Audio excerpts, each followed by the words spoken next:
कहा गया जन्माद्यस्य। भगवान कैसे हैं? जन्माद्यस्य यथा वित्तरथ। श्रुतियां भी, वेद भी, निगम भी जिनका प्रतिपादन करती है, ऐसे भगवान पदार्थों का परस्पर व्यतिरेक है। विचार करें, घट पट नहीं हो सकता और पट जो है वो घट नहीं बन सकता। इसी प्रकार से जगत में व्याप्त है। प्रकृति जड़ नहीं हो सकती और जड़ प्रकृति नहीं हो सकता। अभिज्ञ उस चेतन पुरुष अभिज्ञ परमात्मा का हम लोग ध्यान करते हैं। विज्ञ स्वराट, तो ब्रह्मा क्या हुआ? स्वराट कहते हैं ब्रह्मा को। ब्रह्मा जी को जिन्होंने अपने संकल्प मात्र से तेने ब्रह्म हृदय आदि कवये, जिस वेदों के विषय में बड़े बड़े ज्ञानी जन मोहित हो जाते हैं, वेद के अर्थ को नहीं लगा सकते, क्योंकि वेद विश्व का सबसे प्राचीन ग्रंथ है। वेद की ऋचाओं के द्वारा देवी देवताओं का यजन अनादिकाल से होता आ रहा है। तेनै ब्रह्म हृदय आदि कवये, जिस भगवान के स्वरूप में त्रिगुणात्मक संसार मृग मरीचि की भांति लगा हुआ है। यो ब्रह्मा विदधाति पूर्वं वेदाश्च प्रणोति तस्मै। ब्रह्मसूत्र का पहला श्लोक है जो व्याख्या किया गया, पहला श्लोक मंगलाचरण किया गया। अथार्थो ब्रह्म जिज्ञासा, श्रीमद् भागवत का जो पहला श्लोक है ब्रह्म सूत्र जिज्ञासा का विषय है। तो ब्रह्म जिज्ञासा, ब्रह्म को जो जानने की इच्छा रखते हैं, ऐसे लोगों को समझना चाहिए। अपने अपने इष्ट का वंदन करें, हाथ जोड़ करके अपने अपने माता पिता को, पुरखा पुरनिया को प्रणाम करें, भागवत भगवान को प्रणाम करें। जन्माद्यस्य नयोजतादितर्थ चार्थश्च विघ्नस्वराट्।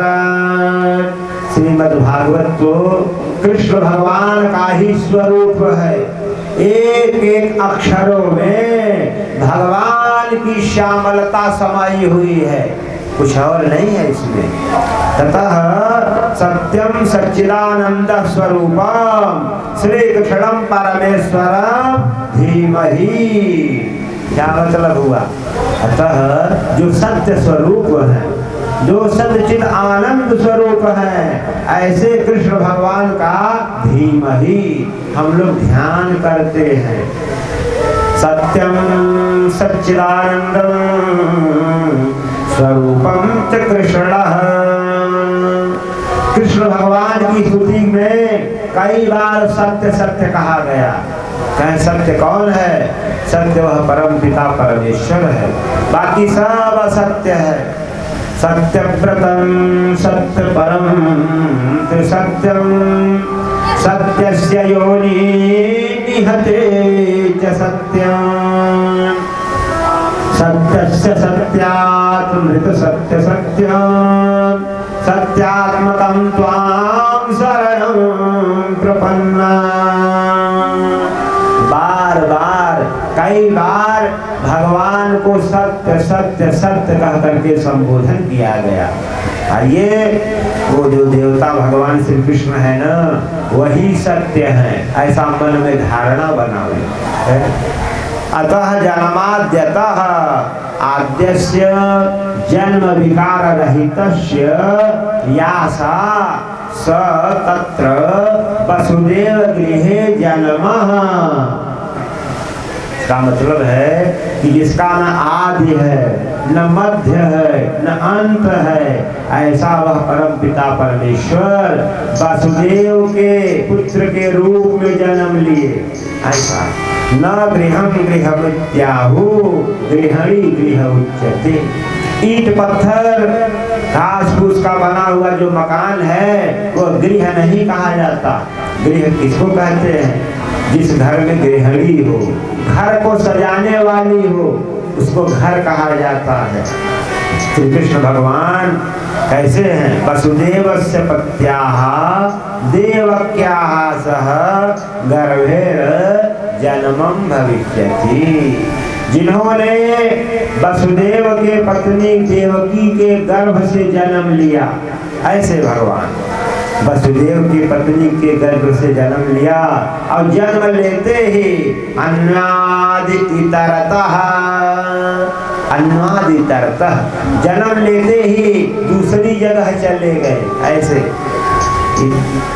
पश्चात अयान अगच्छतः इतरतः, जो कि जन्म लिए मामा के बंदी खाने में और चले गए कहाँ? गोकुल में पहुंच गए। गोकुल में अर्थेषु भिज्ञः, हमारे कन्हैया कैसे हैं? अर्थेषु भिज्ञः है, लोगों को ठगने में कुशल हैं। अपने मामा को ठग लिया, कंस मामा को।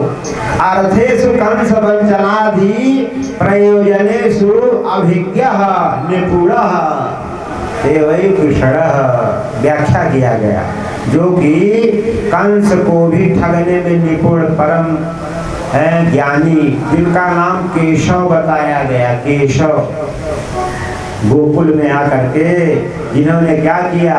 श्रीधाम मधुमंगल आदि ग्वाल वालों के बीच में गोप का वेश बना करके लीला किया। ऐसे भगवान स्वराट, स्वराट का अर्थ स्वराट, स्वेषु गोपेषु वेशेषु राजते यासा स्वराट, जो ग्वाल वालों के बीच में मध्य में लीला किए, ऐसे भगवान। तेने ब्रह्म हृदय आदि कवये मुह्यन्तु यच्छूरयः, जिस प्रभु ने ब्रज में आकर के ऐसी लीला रची, ऐसी लीला रची कि विधाता भी मोहित हो गए। ब्रह्मादि कवये, ब्रह्मा को भी उनकी लीला देख करके मोह हो गया। चतुर्भुजी ब्रह्मा ने क्या देखा? विमोहित हो गए। देखा कि ये ग्वाल वालों के बीच में बैठे हैं और ग्वाल वालों का ही जूठा खा रहे हैं। एक ग्वाला अपने मुंह से निकाल करके दही खिला दिया, कोई जूठा अचार खिला रहा है, कोई जूठी चपाती खिला रहा है, जो ग्वाल वालों के प्रेम में मोहित हैं। ऐसे भगवान मुह्यन्तु यच्छूरयः। ब्रह्मा जी ने सोचा, जिस भगवान का भोग लगाने के लिए पर्दा किया जाता है, घंटी बजाई जाती है, वेद के मंत्र पढ़े जाते हैं, अरे ये कैसे भगवान हैं? ये तो ग्वाल वालों का जूठा खा रहे हैं। ब्रह्मा भी ब्रह्मांडम विस्मापयतु, ये सब लीला देख करके ब्रह्मा भी मोहित हो गए। केवल ब्रह्मा ही नहीं, मुह्यन्तु यच्छूरयः, ब्रह्मा जी चक्कर में पड़ गए। गायों को चुरा लिया, बछड़ों को चुरा लिया, भगवान फिर से वैसे बने। 1 वर्ष तक किसी को पता नहीं चला भगवान गाय बने, बछड़ा बने, डंडा बने, वस्त्र बने, यहाँ तक कि अंगूठा लगाओ तो अंगूठे का निशान भी वैसे जिसका हो। इतने भगवान ने अपने स्वरूप को बदला है। तेने विस्तारितवान, अपने स्वरूप का विस्तार करके ब्रह्मा जी को दिखा दिया, दिखाया, कहा देखो ब्रह्मा, मैं तुम्हें बनाता हूँ, तुम मुझे नहीं बनाते। ऐसे भगवान यावत् प्रसाद पालकं करांघ्रियावत पदम, विश्वरूप भगवान सब कुछ करने में समर्थवान है, उससे कुछ बाकी नहीं है। ऐसे भगवान हैं। ब्रह्मा जी का मोह भंग किया, बल्कि ब्रह्मा जी का ही नहीं, मुह्यन्तु यच्छूरयः, सूरयः भगवानस्य अग्रजः शंकर्षणः। सूर्य माने कौन है? बलदाऊ, बलदाऊ भैया भी जिनकी लीला को नहीं समझ पाए। 1 वर्ष तक उन्होंने सोचा कि गायों के अंदर जो देवी देवता दिखाई देते थे, गायों के अंदर, बछड़ों के अंदर ऋषि मुनि दिखाई देते थे, 1 वर्ष तक सब के अंदर कान्हा कैसे दिखाई दे रहा है। ये सब देख करके बलदेव भी मोहित हो गए, ऐसे शंकरषण भी मोहित हो गए। तेजो पारिमृदाम यथा विनमयो, तेजो वारी, भगवान की बंसी जब बजती है तो क्या होता है, वारी, जो जल है जमुना का जल गोवर्धन पहाड़ की तरह कठोर हो जाता है, और जो गोवर्धन पहाड़ है जैसे जमुना का जल बहे झरझर करके बहने लगता है। ये भगवान के बंसी की वैशिष्टता बताई गई। जब बंसी बजाते हैं ना तो क्या होता है, गजब की बांसुरी बजती है वृंदावन बसैया की, करो तारीफ मुरली की मुरलीधर कन्हैया की। जहाँ पे काम न चलता था तीरों और कमानों से, विजय नटवर की होती थी वहाँ मुरली की तानों से। तो मंगल रूपा राधिका अमंगलमय श्री श्याम, मंगलमती सबकी करें, मंगल हो यह ग्राम। तेजो वारिमृदाम यथा विनिमय। कन्हैया जब बंसी को बजाते, बंसी की तान सुन करके कानों में पड़ जाए ना तो सब लोग सब भूल जाते थे, ग्वाल बाल अपना काम करना भूल जाते। यहाँ तक कि कन्हैया की बंसी को श्रवण करके जमुना का जो जल है वह कल्लोर करना, कालिंदी का जल कल्लोर करना बंद कर देता था। ऐसी बंसी स्वराट सारे ग म प ध नि स स्वरेषु लक्षितः बंसी स्वराट भवति। इसका मतलब ये कि बंसी में 7 स्वर निकलते थे, सारे ग म प ध नि स। ये जो सप्त स्वर हैं बंसी से निकलते थे। तस्या वंशस्य सह राजते। अच्छा, बंसी कैसी है, बांस की बनाई गई है। अब बांस क्या है, लिखा है कि वंशस्तु यथा रुद्र।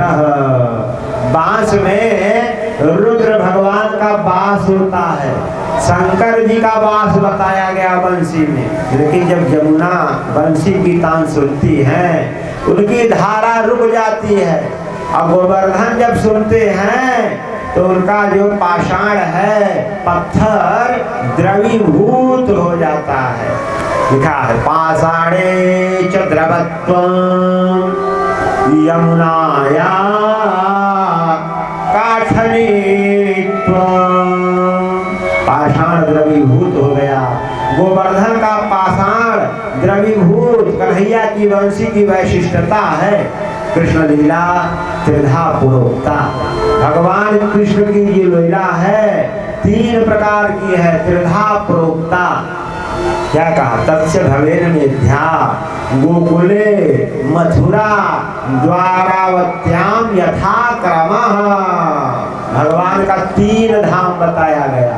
बोलिए जय श्री कृष्ण।